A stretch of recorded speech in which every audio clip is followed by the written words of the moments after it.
it's Sarah from stampinwithlove.net and thank you very much for joining me today.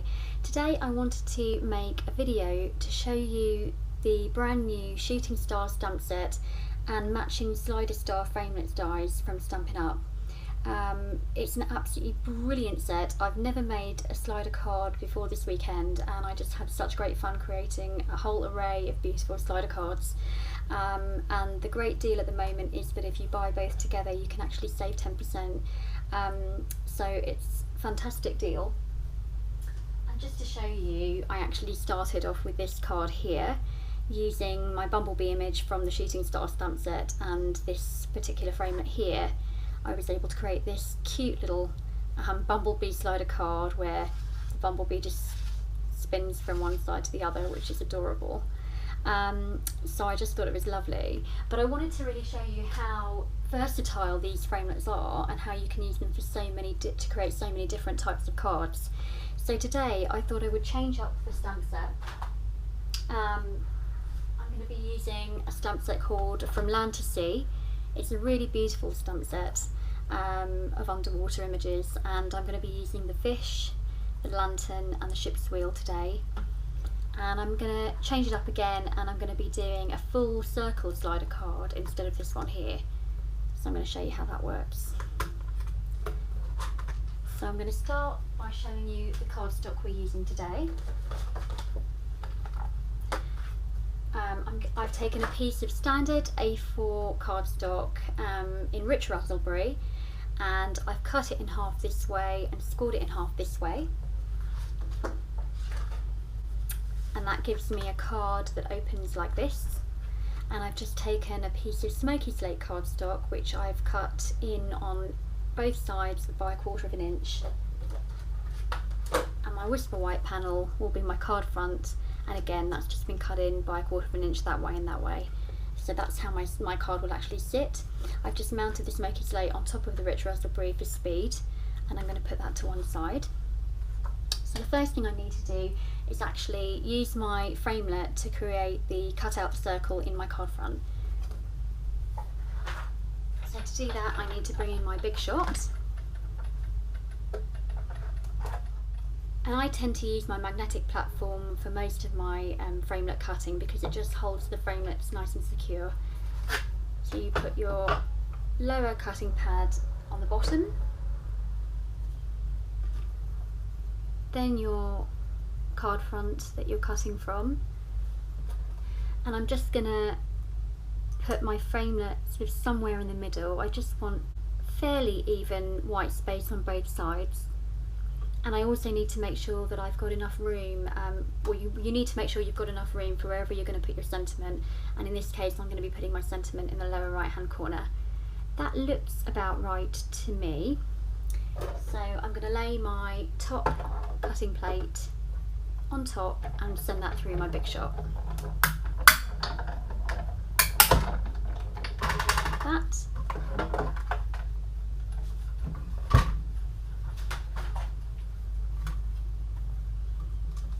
And you remove all the pieces, you're left with your card front and the circle that you've cut from the middle, which you're going to need.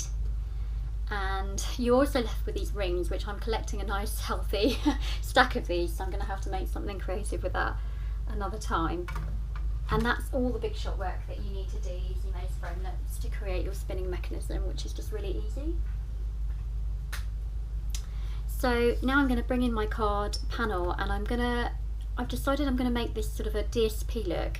So I'm going to take my lantern image and my rich raspberry ink pad, and I'm just going to randomly stamp my lantern all over the panel so that it almost looks like DSP. There's no set way of doing this at all. I just want to create some background interest for my card. So it's wherever you think it's going to look good.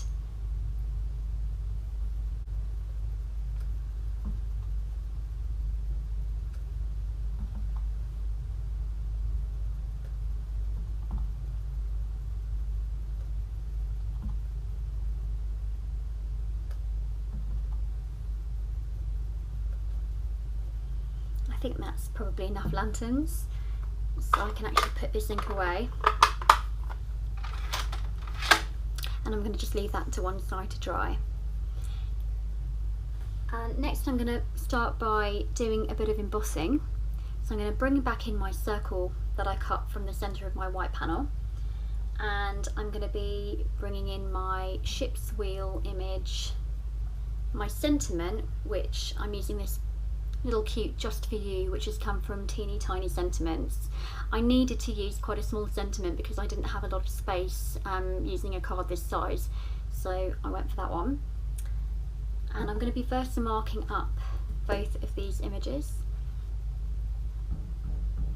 So I start by inking up my wheel into my Versamark ink pad, and again I'm eyeballing this, but I want to try and get the wheel as centered as possible into the white circle.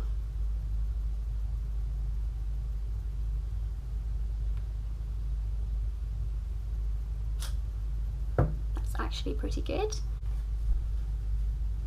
And then I'm just going to bring in a piece of scrap white cardstock for my sentiment.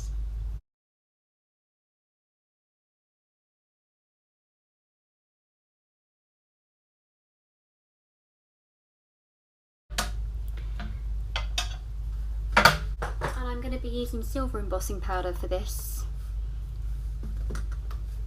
so you just need to sprinkle your silver embossing powder over your stamped images.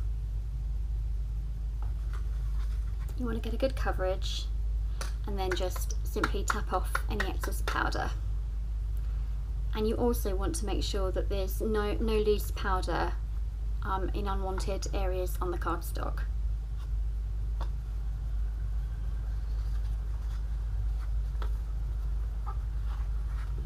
I'm just going to go over my sentiment.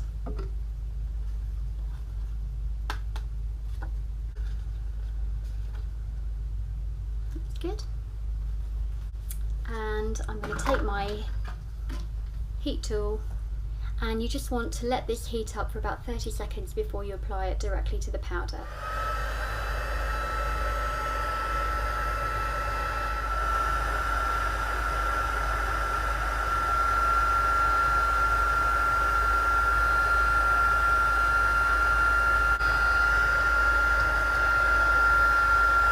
Do my sentiment.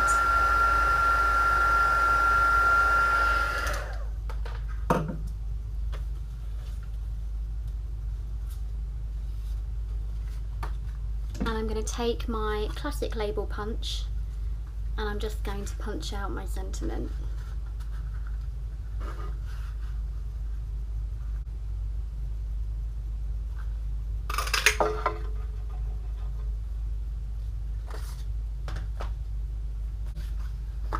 Next I'm going to take another piece of scrap cardstock, and I want to stamp my fish image, but I'm also going to be heat embossing this, but I'm going to be heat embossing it in smoky slate ink colour rather than silver or gold.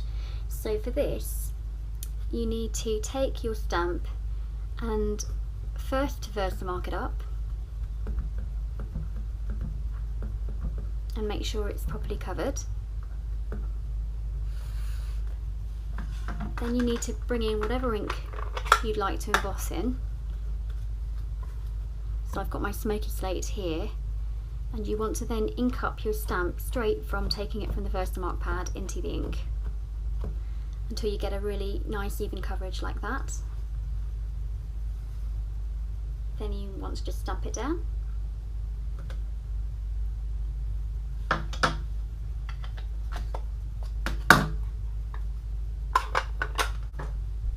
Next I'm going to come in with my clear embossing powder, and I'm going to sprinkle that over the top of my fish image.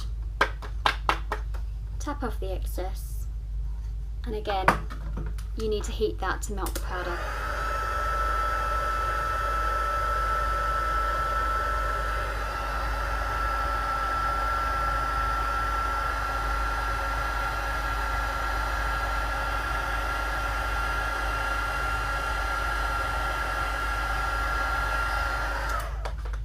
What I love about this technique is you end up with that beautiful raised embossed image sort of shiny, but you've still got it in the colour that you want, which is just brilliant. It's a lovely technique, and you can do that in any colour that you like.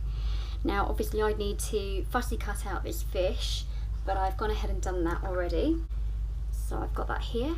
So I've now got all 3 parts of my card, and it's just a matter of assembling it and creating the spinning mechanism. So for this you need to first apply your card panel to your other 2 layers, and we're going to need some of this new product from Stampin'. It's called foam adhesive tape, and it's brilliant. It's a lot thicker than our dimensionals, so it's really great for shaker cards or slider cards like this, because it gives that extra depth. So you want to flip over your card front. I'm just going to use the rest of this strip first. You don't need a lot of it, and you want to try and keep the space around the circle clear, because you don't want anything to interfere with the spinning mechanism when your fish goes around. So I'm going to kind of go more towards the edge.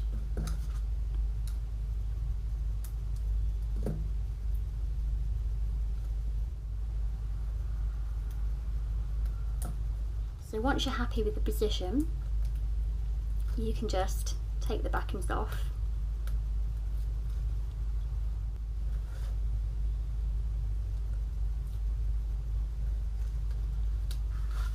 And attach your card front to the rest of your card.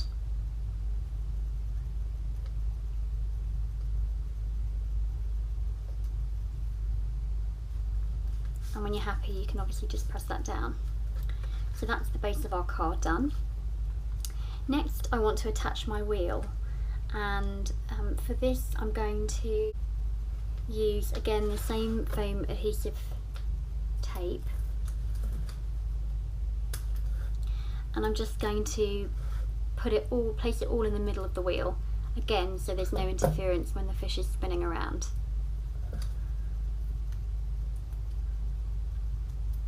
I'm just going to put them all in the centre like that.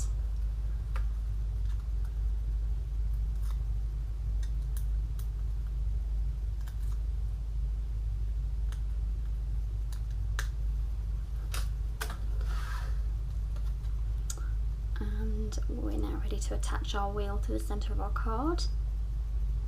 And you want to just try and make sure that there's even space around the wheel. Once you're happy, you can press it into place. Now to create the spinning mechanism, you can either use washers or coins. I just happen to have a couple of coins here, which I'm going to use. So we need to take 2 coins or 2 washers and 1 dimensional. And you just need to snip off the angular parts of the dimensional, because you actually want to achieve a nice rounded shape so that it won't get in the way of the spinning mechanism. Once you've done that, you can place it in the middle of your coins or washers and stick them together like that.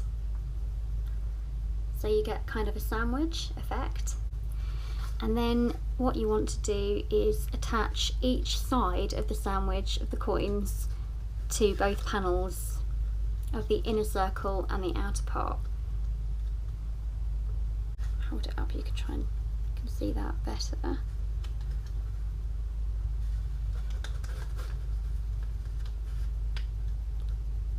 So you can see that just is gripped on both sides like that.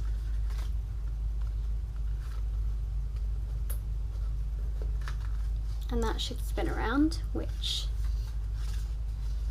it does.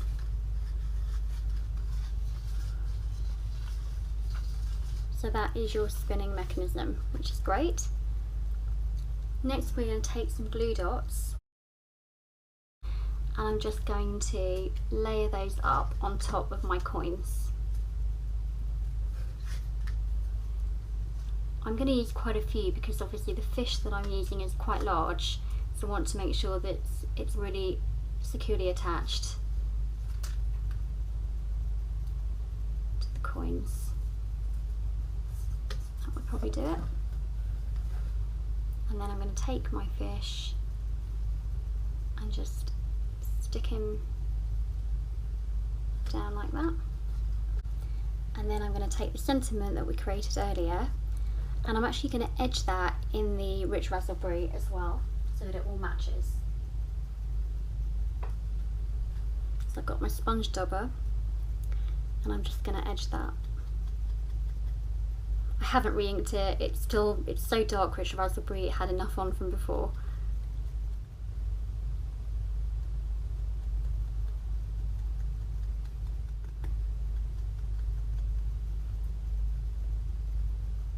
Now I want my sentiment to lay quite flat, so I'm actually going to adhere that with some fast fuse so that it can't obstruct my fish.